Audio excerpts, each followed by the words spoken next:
Bismillahirrahmanirrahim. Assalamualaikum warahmatullahi wabarakatuh. Kembali lagi dengan saya Kalonika Pilapana Nurhendi di pertemuan yang kesekian dalam pembelajaran sosiologi materi kelas 10. Nah, di pertemuan kali ini saya akan ngebahas tentang realitas sosial. Realitas sosial sebagai objek kajian sosiologi. Nah, kalian ketika mendengar kata realitas itu, apa sih yang terpikirkan dalam pikiran kalian itu realitas itu apa? Realitas sebagai objek dalam kajian sosiologi. Nah, ada beberapa ahli yang menyatakan bahwa realitas sosial itu adalah sebuah kenyataan. Kalau kita ngelihat realita atau realitas itu adalah kenyataan ya. Tapi kata Peter L. Berger dan Thomas Luckmann itu dalam The Social Constructions of Reality itu menyatakan bahwa realitas adalah sebuah kualitas yang berkaitan dengan fenomena yang kita anggap berada di luar kemauan kita. Jadi realitas sosial itu adalah sebuah kejadian, sebuah fenomena yang sebenarnya kita tuh tidak menginginkan adanya kejadian tersebut. Nah, tapi kita tidak bisa memungkiri bahwa kejadian itu memang ada di masyarakat. Jadi realitas sosial itu adalah sebuah kejadian atau sebuah fenomena, sebuah kenyataan yang ada di masyarakat, meskipun kenyataan atau kejadian itu tuh bertentangan dengan keinginan kita sebagai makhluk sosial atau sebagai individu dalam masyarakat. Lalu, kata Berger, kalau realitas atau masyarakat itu adalah sebuah produk yang diciptakan oleh manusia. Jadi masyarakat itu adalah produk dari manusia. Nah, kenapa bisa produk dari manusia? Karena ada beberapa pihak yang menginginkan adanya sebuah gerakan perubahan. Karena adanya gerakan perubahan, makanya ada beberapa masyarakat yang istilahnya itu memberikan reaksi sehingga mereka menciptakan sebuah masalah sosial. Jadi karena adanya perubahan dalam masyarakat, karena ada beberapa pihak yang ingin menciptakan sebuah perubahan, maka timbullah masalah-masalah sosial dari perubahan tersebut. Nah, jadi sebenarnya kalau objek kajian sosiologi itu berkaitan dengan realitas sosial dan pasti akan berkaitan dengan masalah sosial. Tanya tentang masalah sosial itu apa, definisinya apa, atau contohnya apa, mungkin kalian bisa menyebutkan salah satu dari berbagai macam masalah sosial yang pernah terjadi di masyarakat.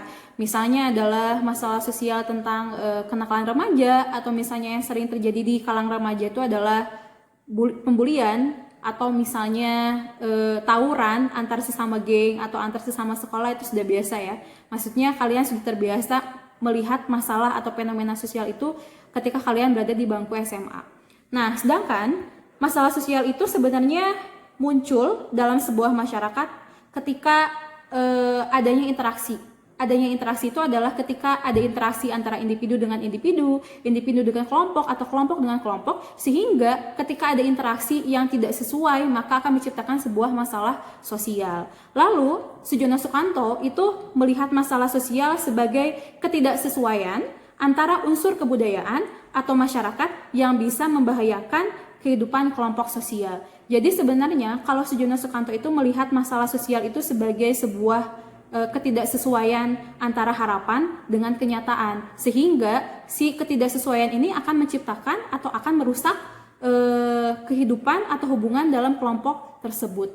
Sujono Sukanto membedakan masalah sosial itu menjadi 4 bagian ya. Yang pertama itu adalah masalah sosial dari faktor ekonomi. Nah, kalau misalnya masalah sosial yang disebabkan oleh faktor ekonomi itu jelas ya berkaitan dengan keuangan atau misalnya berkaitan dengan kebutuhan. Biasanya contohnya adalah seperti kemiskinan dan pengangguran. Lalu yang kedua, ada masalah sosial dari faktor biologis. Nah, kalau dari faktor biologis itu biasanya adalah seperti sekarang ini, adalah contohnya adalah penyakit menular atau misalnya fenomena COVID-19 di Indonesia. Itu adalah salah satu contoh masalah sosial tapi dalam bidang biologis. Lalu yang ketiga, ada masalah sosial dari faktor psikologis. Itu contohnya adalah penyakit syaraf atau misalnya bunuh diri. Nah, kalau misalnya kalian yang suka dengan Korean pop atau Korean web, itu biasanya banyak banget orang-orang Korea yang notabene ketika mereka stres, ketika mereka punya masalah, akhirnya adalah ujungnya ke bunuh diri. Nah, si masalah bunuh diri ini itu adalah kajian sosiologis.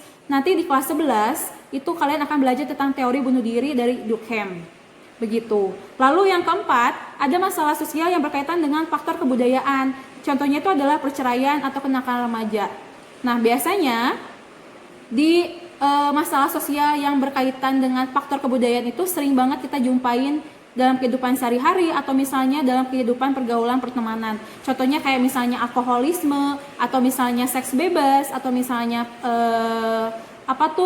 ketika konsumtif, orang yang punya sikap konsumtifnya tinggi atau misalnya orang yang hedonisme, itu adalah contoh dari masalah faktor kebudayaan. Kayak misalnya kita yang cenderung berpakaian kebarat-baratan, kita yang cenderung berpakaian ala Korea-Korea atau Jepang-Jepang, itu adalah salah satu contohnya akibat dari masalah sosial yang diakibatkan dari kebudayaan. Banyak banget faktor, karena budaya luar masuk ke masyarakat kita, akhirnya ada nilai-nilai yang tidak sesuai dengan negara kita, tapi kita konsumsi seperti itu. Banyak banget contohnya dan pasti kalian akan jumpai di berbagai kalangan, di berbagai pergaulan anak SMA, itu banyak banget contohnya. Dan memang si masalah sosial yang berkaitan dengan kebudayaan itu memang sebuah masalah yang krusial yang harus kita cari solusinya bareng-bareng, tapi kita juga harus mau tidak mau harus jahat sama diri kita sendiri untuk bisa terhindar dari masalah yang diakibatkan oleh faktor kebudayaan. Begitu. Lalu dalam mengukur masalah sosial, ahli sosiologi itu kayak ibaratnya mengukur dengan berbagai aspek ya. Ada salah satunya itu adalah masalah sosial nih. Masalah sosial itu muncul karena memang ada ketidaksesuaian antara nilai dengan kondisi nyata dalam kehidupan masyarakat. Jadi nilai itu apa sih? Nilai itu adalah sesuatu hal yang dianggap baik atau buruk oleh masyarakat dan dianut oleh masyarakat itu sendiri. Jadi masyarakat satu dengan masyarakat yang lain itu jelas nilainya itu beda-beda. Jadi masyarakat Sunda dengan masyarakat Jawa, masyarakat Bali itu mereka mempunyai nilai yang berbeda-beda. Nah, nilainya itu adalah hal yang dianggap baik dan hal yang dianggap buruk oleh masyarakat. Lalu masalah sosial itu kita bisa mengukur, oh ternyata ini masalah sosial ketika ada pihak yang memiliki kuasa dan wewenang dalam menentukan sebuah masalah sosial. Jadi kalian pasti bisa paham ya, kalau dalam masalah sosial itu pasti ada hal-hal yang berbau politik. Nah, dalam hal-hal yang berbau politik ini, itu ada pihak yang punya kuasa, yang punya wewenang untuk bisa mengontrol masalah tersebut. Lalu ada juga masalah sosial nyata. Nah, masalah sosial nyata itu adalah merupakan masalah sosial yang memang masyarakat juga ingin menghilangkan masalah tersebut dalam kehidupan. Lalu ada juga nih masalah sosial laten. Kalau masalah sosial laten itu adalah ketika masyarakat tidak menyadari kalau sebenarnya hal tersebut itu adalah sebuah masalah. Contohnya adalah ketika sikap malas atau sikap mencontek. Nah, malas dengan mencontek itu adalah salah satu masalah sosial sebenarnya, tapi masuk dalam kategori masalah sosial laten karena sebenarnya masyarakat itu tidak menyadari kalau hal tersebut itu adalah sebuah masalah sosial.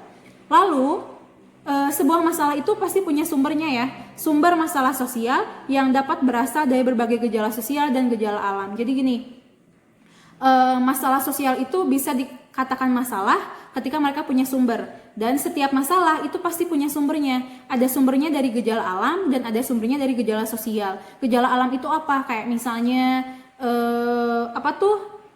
gempa bumi, tsunami, itu pasti akan menciptakan sebuah masalah sosial. Tapi ada juga nih masalah sosial yang diakibatkan oleh gejala sosial. Misalnya kayak anak yang bermasalah ternyata sumbernya itu bisa dari orang tua, bisa dari teman, bisa dari keluarga, bisa dari lingkungan pergaulannya, bisa dari media sosial dan lain sebagainya. Itu banyak banget faktor. Lalu sebuah masalah dapat dikatakan masalah sosial ketika kejadian tersebut itu mendapatkan perhatian yang sangat banyak atau perhatian yang lebih dari masyarakat. Jadi kalau misalnya ada masalah sosial, tapi masyarakatnya acuh dan masyarakatnya nggak peduli, berarti itu belum dikatakan masalah sosial, begitu. Nah, lalu saya akan membahas sedikit tentang beberapa masalah sosial yang terjadi saat ini. Yang pertama itu adalah kemiskinan. Kalian pasti udah sering banget mendengar berita atau misalnya baca-baca artikel atau misalnya baca-baca berita di sosial media, Instagram, Twitter, dan lain sebagainya tentang kemiskinan. Nah, kemiskinan itu adalah ketika seseorang tidak bisa menjaga diri dengan taraf hidup kelompoknya. Jadi orang itu tidak bisa menyesuaikan diri dengan kehidupan kelompoknya. Nah, bisa dikatakan kemiskinan. Nah, biasanya kemiskinan itu ketika kita juga nggak bisa memanage diri atau misalnya mengontrol diri terhadap keuangan atau misalnya terhadap kebutuhan yang ada. Lalu ada kejahatan. Nah, kejahatan ini itu terbentuk karena adanya imitasi. Nah, biasanya orang yang melakukan kejahatan itu banyak banget faktornya. Kayak misalnya ada salah satu kasus nih, kalian pasti pernah dengar kasusnya itu adalah beberapa bulan yang lalu, saya lupa, tapi kasusnya itu adalah ketika seorang anak kecil yang mungkin anak berusia atau anak di bawah umur yang melakukan kejahatan gara-gara menonton film yang berkaitan dengan pembunuhan. Nah, itu salah satu imitasi. Jadi kejahatan kita tuh disebabkan oleh imitasi kita gara-gara nonton film atau gara-gara kita nonton video dan lain sebagainya. Atau misalnya adanya diferensiasi atau perbedaan. Karena banyak banget nih perbedaan yang ada di antara kita, misalnya perbedaan kelas, perbedaan ekonomi, lalu misalnya perbedaan kesempatan, itu bisa menjadi pemicu adanya kejahatan. Karena saya merasa tidak diadili, saya merasa didiskriminasi, makanya saya melakukan kejahatan. Lalu misalnya ada kekecewaan yang agresif, itu sama. Jadi ketika orang kecewa banget nih, ketika dikasih harapan palsu atau dikasih harapan kosong, akhirnya mereka melakukan kejahatan. Banyak banget faktor. Jadi jangan sampai kita melakukan tindakan yang dapat memicu seseorang bisa melakukan kejahatan. Lalu ada disorganisasi keluarga. Nah, disorganisasi keluarga itu adalah ketika anggota keluarga itu tidak bisa melakukan peran dengan semestinya. Contohnya kayak misalnya broken home, atau misalnya orang tuanya yang bercerai, atau misalnya ibunya yang bekerja, bapaknya enggak, atau misalnya cuma salah satu anggota keluarga yang berfungsi dan lain sebagainya. Itu banyak banget ya disorganisasi keluarga. Dan siapa yang menjadi dampak? Dampaknya itu udah kepada anak. Kita sebagai anak itu adalah dampak dari orang tua. Jadi ketika sebenarnya ketika kita dihadapkan dengan sebuah masalah yang berkaitan dengan keluarga, itu adalah sebuah pendewasaan sebenarnya. Kita nggak bisa menyalahkan 100% bahwa orang tua yang salah, gara-gara orang tua saya jadi nakal, atau misalnya gara-gara orang tua bercerai saya jadi gak benar hidupnya. Ternyata sebenarnya hidup itu pilihan.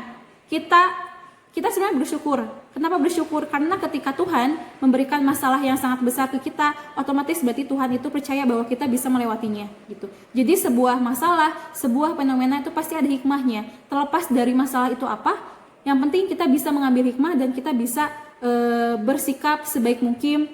Kita bisa bersikap sebijak mungkin bahwa suatu saat akan indah pada waktunya, begitu. Lalu ada peperangan. Nah, masalah sosial yang berkaitan dengan peperangan itu biasanya ketika ada konflik antar anggota dalam sebuah kelompok atau konflik antar kelompok. Nah, biasanya si peperangan ini bisa selesai dengan adanya akomodasi, begitu. Kayak kalian bisa ngelihat nih, kalau peperangan itu berkaitan misalnya kayak Palestina dengan Israel, atau misalnya perang dunia pertama, perang dunia kedua, dan lain sebagainya. Lalu misalnya pelanggaran terhadap norma masyarakat. Nah, biasanya masalah sosial ini itu berkaitan dengan kenakalan remaja. Misalnya ketika adanya pergaulan atau misalnya seks bebas, itu tidak apa ya, istilahnya itu tidak cocok ya dengan norma masyarakat di kita. Atau misalnya LGBT. Nah, LGBT itu misalnya, LGBT itu apa? LGBT itu adalah lesbian, gay, biseksual, dan transgender atau transseksual. Nah, transgender sama transseksual itu beda ya. Kalau pengen tahu mungkin nanti di materi atau pertemuan berikutnya bisa kita bahas bareng-bareng. Tapi kalau LGBT itu jelas-jelas bertentangan dengan norma masyarakat di kita. Jadi jangan sampai saya atau kenalan saya atau murid-murid saya atau dan lain sebagainya tuh berkaitan atau misalnya melakukan tindakan yang tidak sesuai dengan norma masyarakat, begitu. Nah, mungkin setelah saya menjelaskan dari apa itu realitas sampai ke masalah-masalah sosial, sampai ke contoh-contoh masalah sosial yang ada di masyarakat, semoga kalian tidak puas ya dengan materi saya, sehingga kalian bisa cari materinya di berbagai sumber. Nah, untuk pertemuan kali ini saya cukupkan saja materinya. Semoga apa yang saya berikan itu bisa memberikan manfaat kepada kalian semua dan bisa memberikan hikmah yang lebih baik juga buat kalian semua. Kita bertemu di pertemuan selanjutnya. Terima kasih. Assalamualaikum warahmatullahi wabarakatuh.